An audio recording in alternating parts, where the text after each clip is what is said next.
Kamusta mga tropang gar? Number 2 clipper guide. Ang gupit kasi natin ngayon mga tropang gar, shadow fade short textured. Yung pinakita ko mga tropang gar, number 2 clipper guide yun. Mapapalaban tayo sa gupit ngayon. Kaya tayo mapapalaban sa gupit mga tropang gar. Dahil nga, shadow fade lang yung gupit natin ng tropang gar. Yan, ituturo ko yan, mga lubog-lubog yan mga tropang gar. Ang hirap kaya buburahin dyan, ang hirap kaya mag-fade dyan sa mga ganyan. Yan, inuna na natin, tropang gar, trimmer medyo. Ang ginagawa ko, pinapatong ko lang yung blending ng guhit natin dyan sa may tenga, hanggang sa patilya. Dyan sa may likod, sundot ka lang na konti, patong lang din. Mga 1 inch lang talaga dapat. Yan yung pububurin natin sa shadow fade na yan. Kasi nga, dami niyang lubog ni tropang gar yung buhok niya. Pagkatapos natin ng trimmer, medyo shaver brown na yan, mga tropang gar. O nga pala, bago magkakalimutan ha, shoutout kay Kevin Cabayaw, shoutout sa'yo na tutulong siya maggupit dahil kakanood ng mga video natin mga tropang gar. I-open naman natin yung clipper lever natin. O ikaw tropang gar, nakaabot ka hanggang dito video na to. I-like mo na yan tropang gar, dyan lang sa may baba. Dyan o, may left side, yung like na yan, pindutin mo na yan tropang gar. E di kung ayaw mo sa kaliwa, dyan ka sa kanan, o yung kanan na yan tropang gar, pakishare na lang. O sige, mga tropang gar, share nyo na lang ha. Natapos na natin yung open clipper lever, i-close naman natin yung linya na yan mga tropang gar, bakat ng open lever na yan tsaka sa trimmer, idudugtong lang natin yan sa close lever. Baga, kanya-kanyang diskarte niya, freestyle na yan mga tropang gar, diba?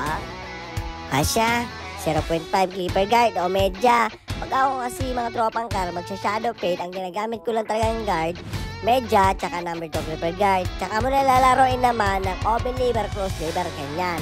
Ganyan ako bumanat lang mga tropang gar. Basic lang, madali lang. Hindi na ako mag-effort pa ng iba-iba pa. O diba, mga tropang gar, basic lang. O ikaw, yung may sa may baba na yan, sa may like button na yan, pindutin mo yan, di ba basic yan? Nakitaan mo ako tropang gar ng basic na yan. Ayan na, ginamit na natin yung pinagbabawal na technique. Sinusundot na natin yung mga lubog-lubog, yung dark spot. Kasi nga, lubak-lubak na ang ulo ni tropang gar. Pag hinagod mo yan ng clipper, puputi yan, o kaawayan. Kaya susundot-sundot lang yan mga tropang gar. Kanyang kagamit na gamit ang pinagbabawal na technique. Ito, ginagawa ko, nagsisection na ako sa taas.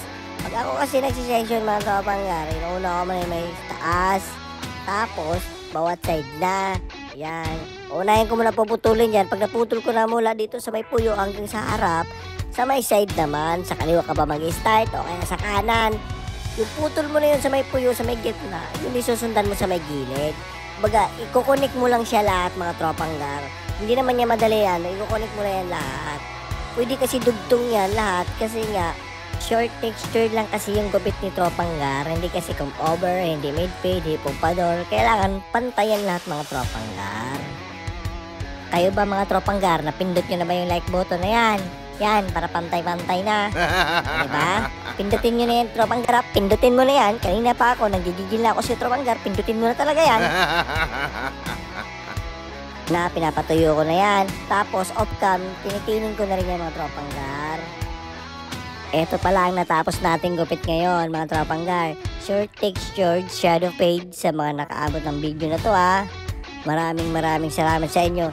Next video ulit mga tropang gar. Sana malike nyo na yan.